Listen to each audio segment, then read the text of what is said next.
Okay, देखिए अब देखते हैं limitations of Coulomb's law. Coulomb's law कहां कहां पे हम अप्लाई नहीं कर पाते। Limitations of Coulomb's law. देखिए, Coulomb's law is universal truth, वो है सब जगह ट्रू है, लेकिन कुछ जगह ऐसी है जहां पे कूलम्ब्स लॉ हमें सही रिजल्ट नहीं देता। ठीक है ना, तो कहां कहां पे हम इसको अप्लाई नहीं कर सकते। ठीक, पहला दो जगह है जहां पे हम कूलम्ब्स लॉ अप्लाई नहीं कर सकते। फॉर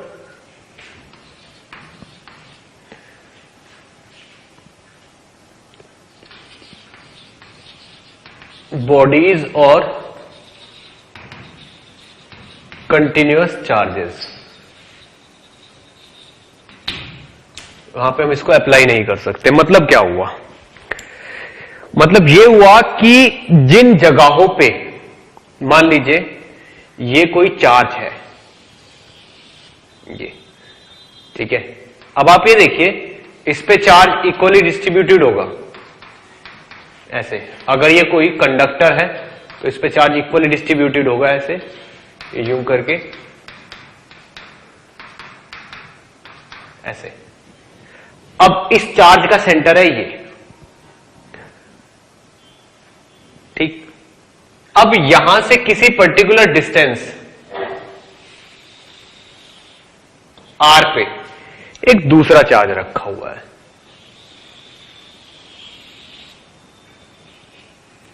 जिसका सेंटर यहां से कितनी डिस्टेंस पे है? r पे। अब क्या होता है, अगर इस पे भी पॉजिटिव चार्ज है, ठीक है ना, अगर इस पे भी पॉजिटिव चार्ज है और इस पे भी पॉजिटिव चार्ज है, तो इसका पॉजिटिव चार्ज इसके पॉजिटिव चार्ज को रिपेल करके थोड़ा सा इस तरफ खिसका देगा। ठीक है ना, तो अगर सिचुएशन बिल्कुल नॉर्मल है, ठीक है, तो इसका भी सेंटर ये होगा और इसका भी सेंटर ये होगा। ठीक, फोर्स की वैल्यू कितनी हो जाएगी यहां पे? F इज इक्वल टू के Q1 Q2 by are square. मान लो इस पे चार्ज Q1 है और इस पे चार्ज Q2 है, बट इन रियलिटी क्या होगा? जो ये वाला सेंटर है यहां पे, ये जो चार्ज है, अगर इस पे देखा जाए तो जैसे ही ये वाला पॉजिटिव चार्ज लेके आओगे तो पॉजिटिव चार्ज यहां पहुंच जाएंगे ज्यादातर, यहां पे एक दो चार्ज बचेंगे और चार्ज का सेंटर ये हो जाएगा यहां पे। ठीक है, और ये वाला इस वाले का भी यही होगा, इसके पॉजिटिव भी पीछे पहुंच जाएंगे रिपल्शन की वजह से यूं, तो इसका सेंटर ये के बजाय ये हो जाएगा। दिस विल बी न्यू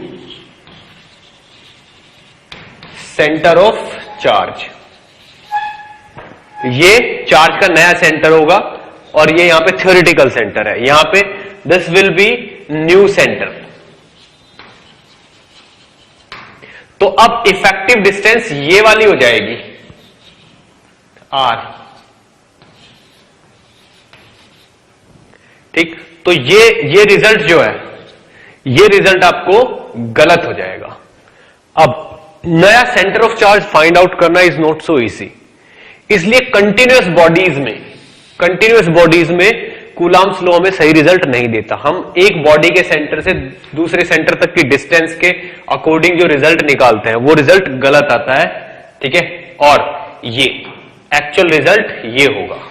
ठीक है ना, एक्चुअल फोर्स क्या होगा? के Q1 Q2 by R effective का स्क्वायर होगा। तो ये रिजल्ट गलत हो जाता है।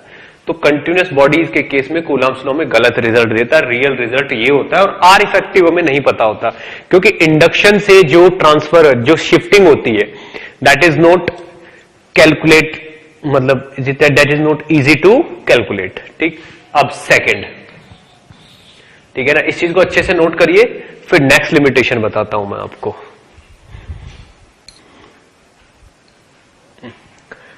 तो इस केस में हम ये कह सकते हैं कि जो न्यूटन, ये कूलम्ब्स लॉ है, this is valid only for point charges. ठीक है ना, तो वैलिड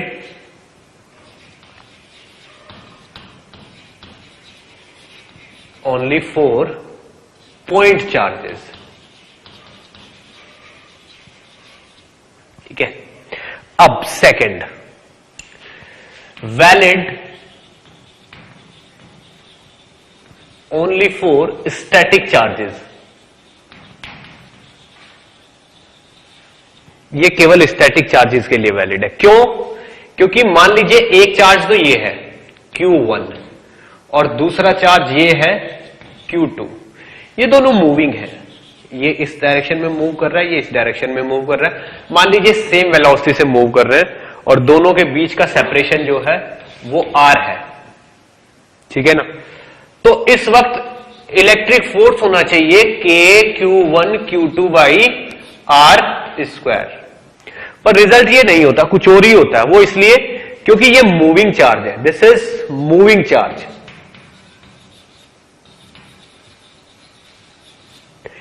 इक्वलेंट टू करंट. अगर ये करंट है, अगर मूविंग चार्ज है तो moving charge equivalent to current होता है. और एक मूविंग चार्ज अगर इक्वलेंट टू करंट है तो करंट तो अपने चारों तरफ मैग्नेटिक फील्ड क्रिएट कर लेती है. V is magnetic field. ठीक है ना. एंड ये वाला चार्ज मूव कर रहा है. Moving charge feel a force in magnetic field.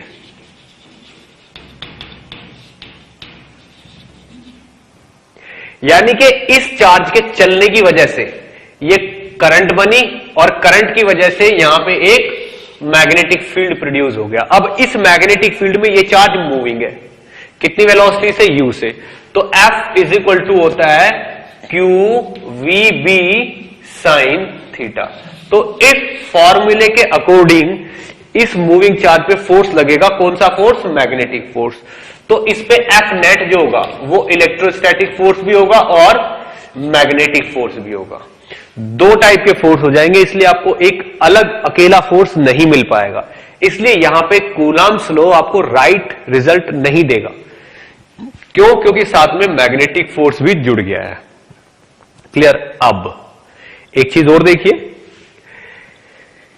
अगर दोनों में से एक मूविंग है, अगर दोनों में से एक मूविंग है तब भी ये रूल वैलिड है. Coulomb's law is valid. क्यों? अगर ये मूविंग है तो ये अपने चारों तरफ मैग्नेटिक फील्ड ला देगा, लेकिन उस मैग्नेटिक फील्ड का फोर्स इस पे जीरो होगा क्योंकि U की वैल्यू जीरो है. तो अगर एक चार्ज मूविंग है और दूसरा स्टैटिक है तो भी कूलम्ब्स लॉ वैलिड है. लेकिन अगर दोनों मूविंग है तो कूलम्ब्स लॉ वैलिड नहीं है. वो आपको राइट रिजल्ट्स नहीं देगा. क्लियर. तो दो लिमिटेशंस हुई. सबसे पहले तो ये कि केवल पॉइंट चार्जेस में सही रिजल्ट मिलता है और दूसरा स्टैटिक चार्जेस में सही रिजल्ट मिलता है. क्लियर. अब एक एग्जाम्पल देखिए. पहले आप इसको अच्छी तरीके से नोट करिए, फिर मैं आपको एक एग्जाम्पल देता हूं.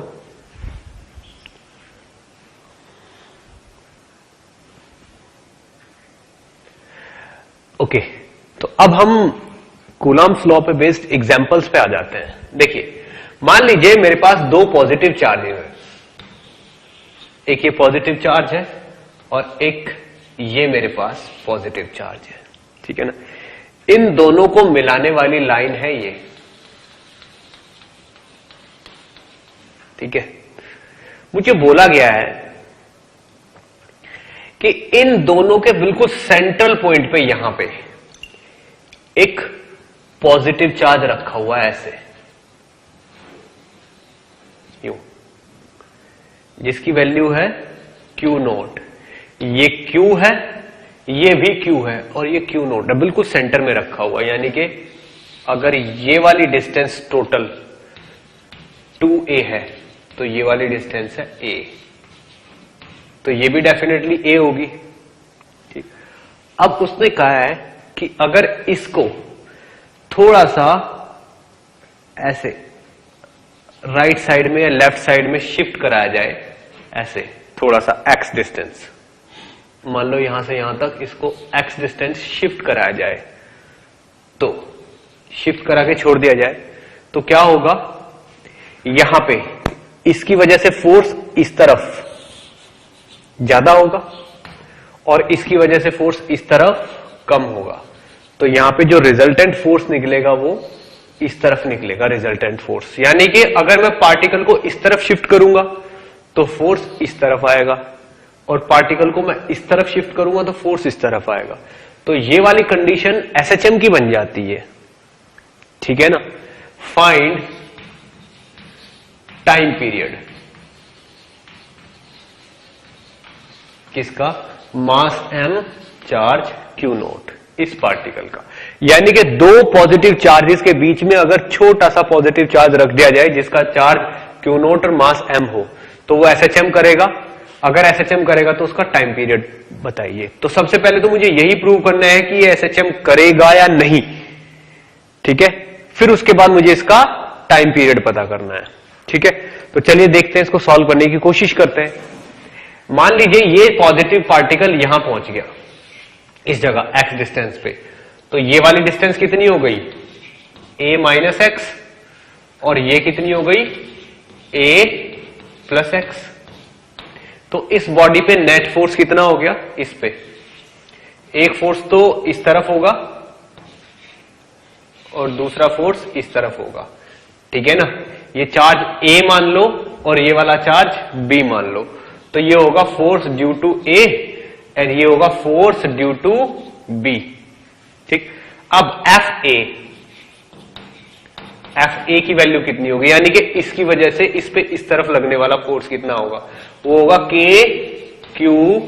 q note by a plus x का होल स्क्वायर, ठीक है ना। और f ड्यू टू b कितना होगा, k q note divided by a minus x का होल स्क्वायर, ये हो जाएगा। ये fa हो गया, ये fb हो गया। तो f नेट कितना हो जाएगा, fa प्लस fb, यानी कि k q नोट और ब्रैकेट में क्या आ जाएगा, 1 ओवर a प्लस एक्स का whole square plus 1 over a minus x का होल स्क्वायर। ये नेट फोर्स हो जाएगा, क्लियर। अब अगर ये net force directly proportional to x निकल आया तो ये एसएचएम हो जाएगी, और अगर नहीं निकल पाया तो ये एसएचएम नहीं होगी, ठीक है। चलिए इसको अच्छे से नोट करिए, ठीक है। फिर हम इसका बाकी पार्ट साइड सॉल्व करते हैं।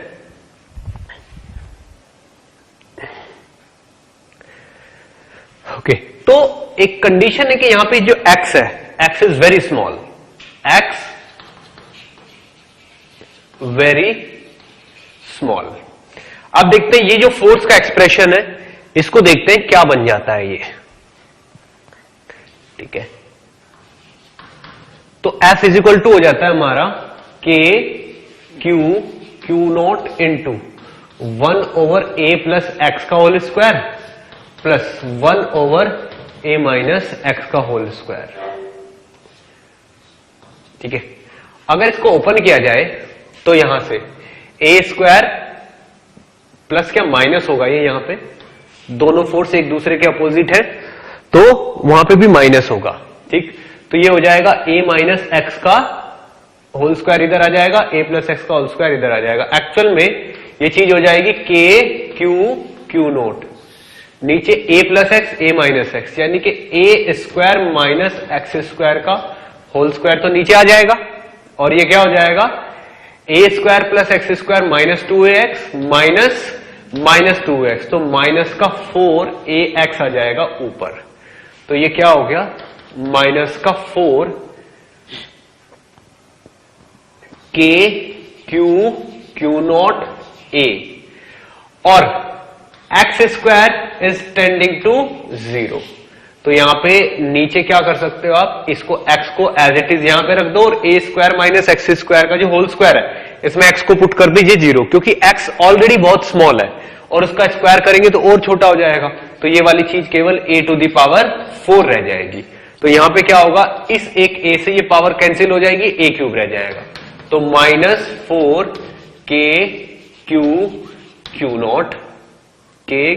Note over a cube into X is equal to f। अब आप यहां पे खुद देख सकते हो, ये चीज तो कांस्टेंट हो गई।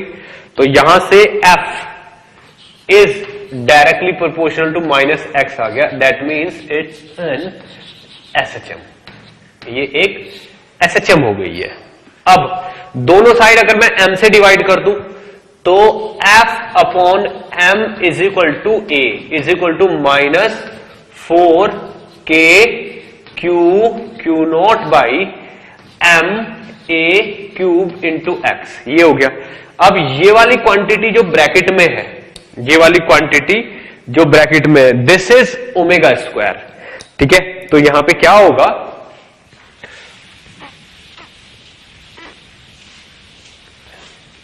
This is omega square.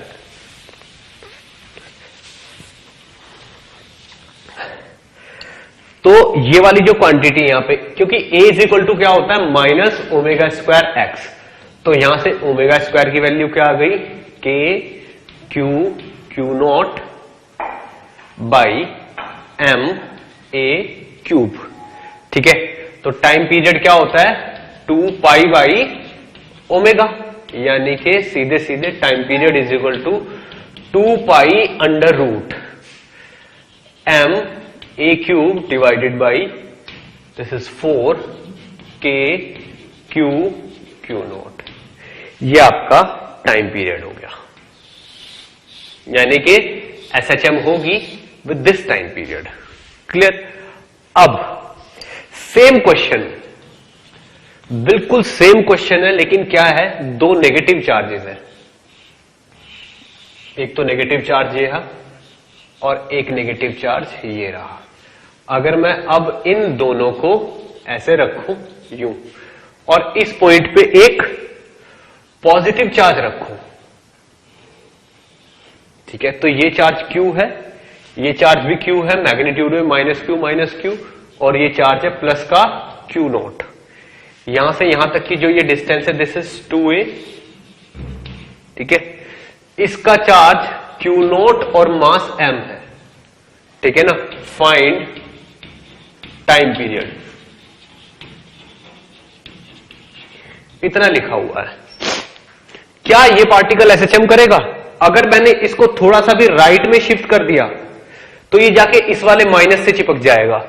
मैंने थोड़ा सा इस साइड शिफ्ट कर दिया तो ये जाके इस वाले माइनस से चिपक जाएगा और एसएचएम कभी होगी नहीं। लेकिन फिर भी हमसे टाइम पीरियड पूछा गया, ठीक। अब बिल्कुल ध्यान से सुनिएगा, अगर मैं इस चार्ज को इस लाइन के अलोंग शिफ्ट करूं, यानी कि अगर मैं इस चार्ज को शिफ्ट करके यहां पे ले जाता हूं इस जगह, तो इस वाले चार्ज की वजह से फोर्स लगेगा इस तरफ, इस वाले चार्ज की वजह से फोर्स लगेगा इस तरफ, ठीक है ना। और ये एंगल थीटा होगा, तो रिजल्टेंट होगा इस तरफ। आप देखिए, अगर मैं इसको ऊपर की तरफ शिफ्ट करता हूं तो रिजल्टेंट फोर्स नीचे लगता है, और अगर मैं इसको नीचे की तरफ शिफ्ट करूंगा तो रिजल्टेंट फोर्स ऊपर लगेगा। तो यहां पे एसएचएम के चांसेस बनते हैं, ठीक है। तो मैंने क्या किया, इसको यहां से y डिस्टेंस, इसको यहां से y डिस्टेंस शिफ्ट कर दिया ऊपर। तो अब पूछा है फाइंड टाइम पीरियड। इसके लिए मैं आपको 2 मिनट का टाइम देता हूं, अब ट्राई करिए, फिर मैं एक्सप्लेन करूंगा।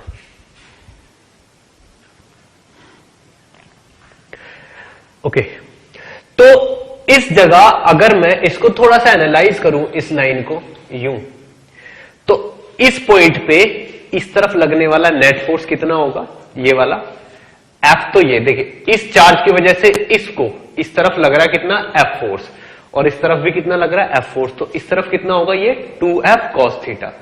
तो ये वाला फोर्स हो जाएगा 2F cos थीटा। तो सेंटर की तरफ लगने वाला फोर्स कितना है, F net 2F cos theta, और ये फोर्स नीचे की तरफ है, इसलिए पहले ही हम एक माइनस लगा देंगे यहां पे। तो ये कितना हो जाएगा 2 into F into cos theta. यहां पे इस कॉस थीटा की वैल्यू क्या होगी, कॉस थीटा की वैल्यू होगी y डिवाइडेड बाई दिस, यानी कि y डिवाइडेड बाई ये a है ना और ये y है, under root of a square plus y square. और f की क्या वैल्यू होगी, ये वाली डिस्टेंस, ये क्या है distance, a square plus Y square. F क्या होगा, K Q naught divided by A square plus Y square. Under root का स्क्वायर करेंगे तो अंडर रूट खत्म हो जाएगा। तो अब ये जो एफ नेट है, एफ नेट की वैल्यू क्या निकल के आती है, एफ नेट की वैल्यू यहां पे निकल के आएगी -2, एफ कितना है, के Q naught by A square plus Y square into cos theta क्या है, y divided by under root of A square plus Y square, under root of A square plus Y square. अब ये जो F net है, अगर मैं इसको यहां पे लिखूं, F net is equal to हो जाएगा -2k Q naught into Y divided by this. अब ये चीज क्या हो जाएगी, ये चीज हो जाएगी ए स्क्वायर प्लस वाई स्क्वायर की पावर 3/2, ये हो जाएगी। ठीक, अब यहां से आप ये देखिए, ये वाली जो क्वांटिटी है y इज वेरी स्मॉल, तो y का स्क्वायर तो टेंस टू 0 होगा, तो इस वाली चीज को 0 मान सकते हैं। तो यहां पे f नेट जो है उसकी वैल्यू हो गई -2k Q naught divided by 8 की power a square raise to the power 3/2, ये तो 0 हो गया, तो ये हो गया a³ इंटू वाई। अब आप ये देखिए, ये वाली जो क्वांटिटी है ये तो कांस्टेंट है, यहां पे f is directly proportional to -y हो गया, that means it's an SHM। अगर ये SHM है तो f/m अगर हम करेंगे तो एक्सेलरेशन आ जाएगा, जो कि आ जाएगा -2k Q naught by m a³ into Y. अब ये वाली जो चीज है क्या होता है, a इज इक्वल टू होता है -ω²y, ठीक है ना। यहां पे a की वैल्यू क्या होगी, -ω²y, तो ω² की ये चीज क्या हो गई, दिस इज ω²। तो टाइम पीरियड क्या हो गया, 2π/ω, यानी कि t इज इक्वल टू हो गया 2π under root of m a³ divided by 2k Q naught. ये आपका टाइम पीरियड का फॉर्मूला हो गया, ठीक है, ये आपके टाइम पीरियड का फॉर्मूला का। अब आप ये देखो, इस पर्टिकुलर केस में टाइम पीरियड इतना है, और उस पर्टिकुलर केस में जब पॉजिटिव के बीच में पॉजिटिव था तब टाइम पीरियड था 2π√m a³ by 4k Q not, ठीक है ना। तो इन दोनों केसेस में अगर T1 और T2 को कंपेयर किया जाए तो 1/√2 का रेशियो निकलता है यहां पे। क्लियर, इस चीज को बहुत अच्छे से नोट करिए। फिर मैं इसी सेकंड वाले केस को, जो ये वाला केस है, इसको मैं और अच्छे से एनालाइज करता हूं, ठीक है, नोट करिए। ओके, तो अब एक केस और देखिए, ठीक है।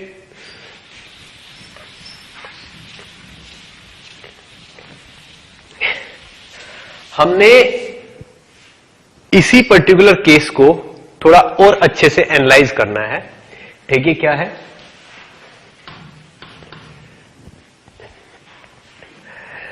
मान लीजिए हमारे पास दो नेगेटिव चार्जेस है, ठीक है, एक तो ये, या इनको पॉजिटिव मानिए, ये पॉजिटिव चार्जेस है, और एक ये भी हमारे पास पॉजिटिव चार्ज है, दोनों अमाउंट में बिल्कुल सेम है।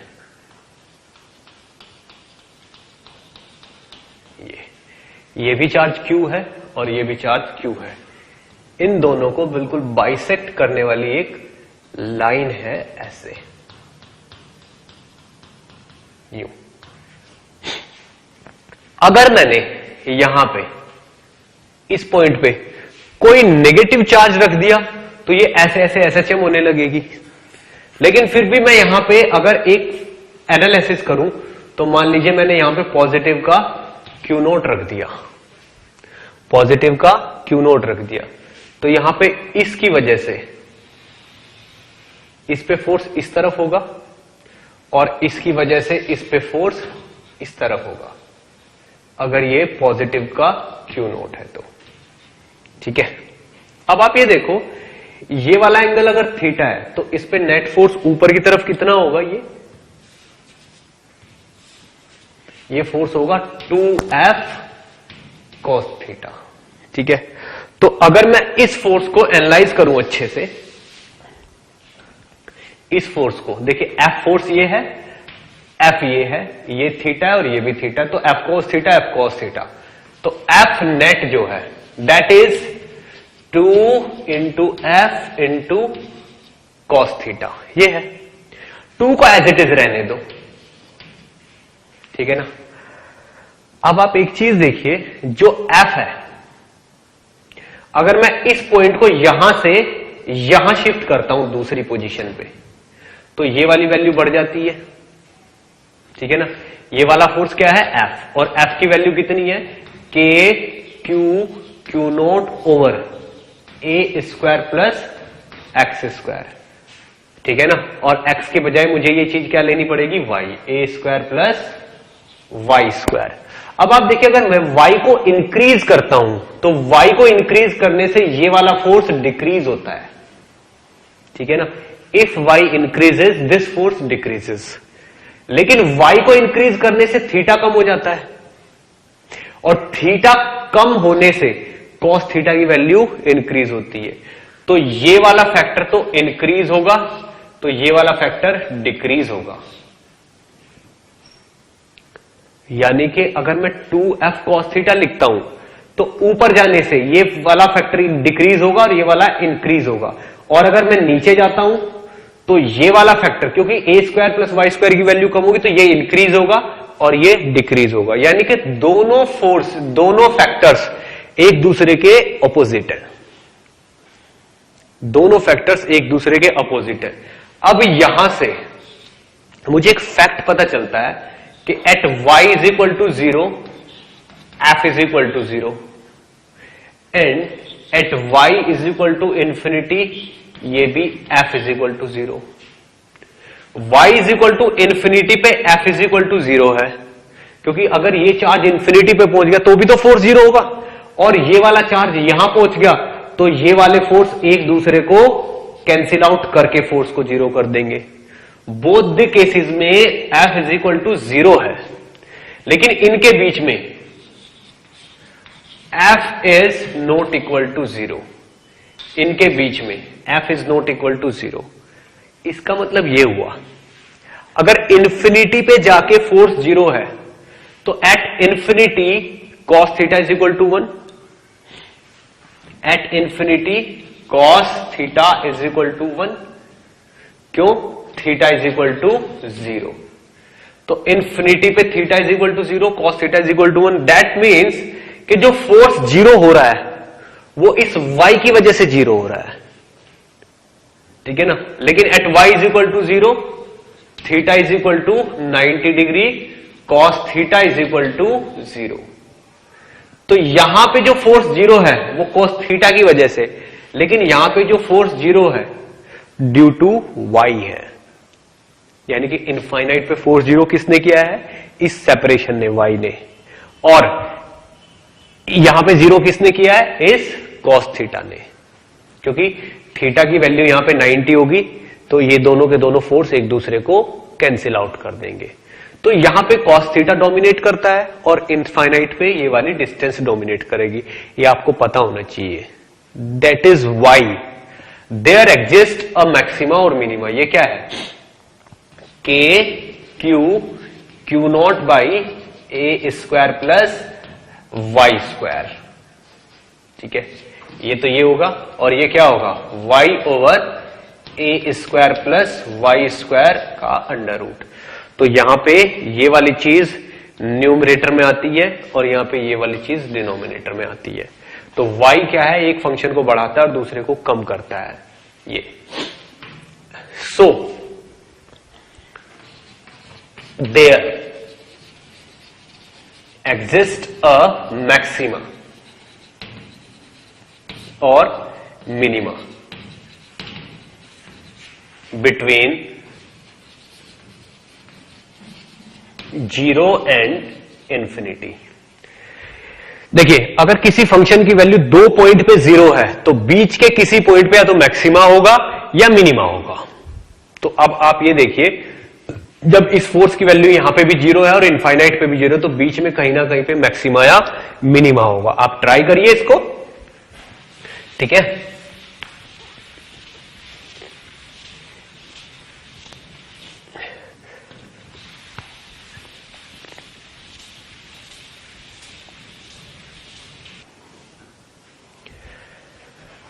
ओके, तो देखते हैं कहां पे वो मैक्सिमम या मिनिमम आएगा।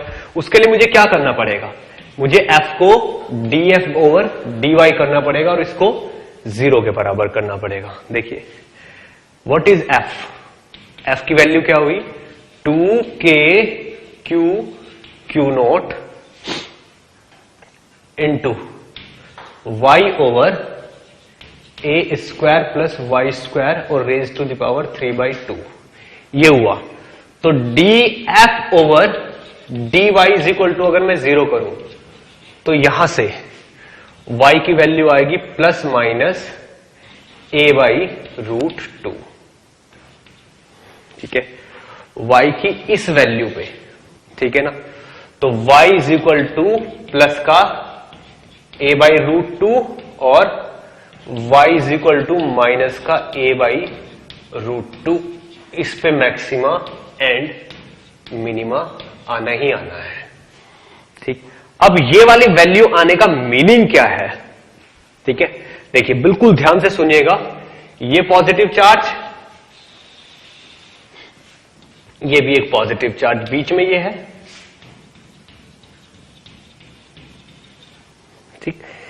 यहां पे अगर कोई पॉइंट है तो इस पे लगने वाला फोर्स ये इन दोनों का रिजल्टेंट है, यानी कि 2f cos थीटा, ठीक है ना।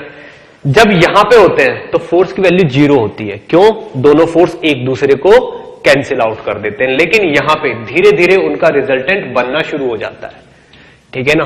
तो इस f की वजह से धीरे धीरे इनका रिजल्टेंट बनना शुरू, यहां तक मैक्सिमम हो जाता है। लेकिन क्या हो रहा है, y को इंक्रीज करने से, y को इंक्रीज करने से f की वैल्यू डिक्रीज हो रही है। y को इंक्रीज कर रहे हैं तो f की वैल्यू डिक्रीज हो रही है, but cos theta is increasing, ठीक है ना। और फोर्स क्या है, 2f cos theta, f is 2f cos theta. तो क्या होगा, यहां पे क्या, cos थीटा अभी डोमिनेट कर रहा है, ठीक है ना, f डोमिनेट नहीं कर रहा है। तो धीरे धीरे ऊपर जाने से फैक्टर इंक्रीज होता जा रहा है। इंक्रीज कौन करता है, y को अगर हम इंक्रीज करते हैं तो cos थीटा इंक्रीज करता है, f डिक्रीज करता है। तो यहां से अभी cos थीटा डोमिनेट कर रहा है, फंक्शन की ओवरऑल वैल्यू इंक्रीज होती जा रही है यहां तक।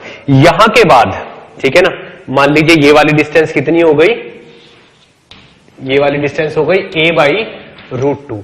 यहां के बाद अब ये डोमिनेट करने लगेगा, ये इंक्रीज तो होगा पर उतना इंक्रीज नहीं होगा जितना ये डिक्रीज होना शुरू हो जाएगा। तो इसके डिक्रीमेंट इसमें ज्यादा होगा, इंक्रीमेंट कम होगा, तो यहां से ऊपर जाते जाते फोर्स की वैल्यू धीरे धीरे कम हो जाएगी, ठीक है। तो अब आप ये देखिए यहां पे, ठीक, जैसा यहां होगा ऐसा ही बिल्कुल नीचे भी होगा इस वाले पॉइंट पे, ठीक है, ऐसा ही बिल्कुल नीचे भी होगा इस वाले पॉइंट पे। तो अगर मैं यहां पे ग्राफ ड्रॉ करने लगूं, graph between force and y, ठीक है, तो मान लीजिए ये क्या है, पॉजिटिव चार्ज, ठीक है,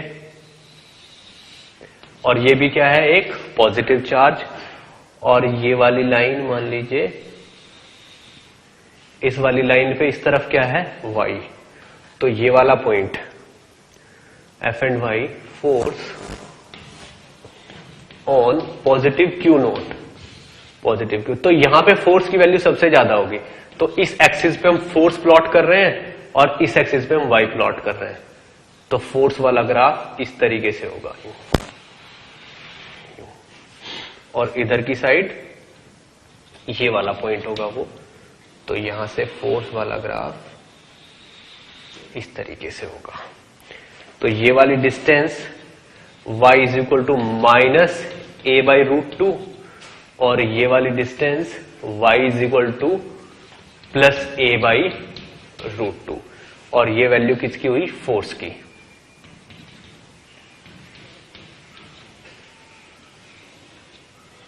ये वाली वैल्यू हुई फोर्स की। तो ये ग्राफ किसका हुआ? फोर्स का। ये वाली वैल्यू हुई एफ नॉट, ठीक है ना। एफ नॉट की वैल्यू आप कैलकुलेट कर सकते हो। एफ नॉट क्या होगा? F naught is maximum force. तो F naught is equal to कितना होगा? 2k क्यू नॉट इंटू क्या होता है? इंटू क्या होगा? मल्टीप्लाई बाई या 2k Q naught into f की वैल्यू क्या हो जाएगी? y यानी कि a by root two divided by A square plus a square by 2। ये आपका आंसर हो जाएगा। ये f की मैक्सिमम वैल्यू होगी। क्लियर? आपको ये चीज समझ में आनी चाहिए। यानी कि यहां से ऊपर जाएंगे तो फोर्स बढ़ेगा यहां तक, फिर फोर्स की वैल्यू कम होके जीरो को अप्रोच करेगी। यहां से नीचे जाएंगे तो भी फोर्स की वैल्यू नेगेटिव डायरेक्शन में बढ़ेगी। क्लियर? तो ये आपका ग्राफ है between f and y. Clear?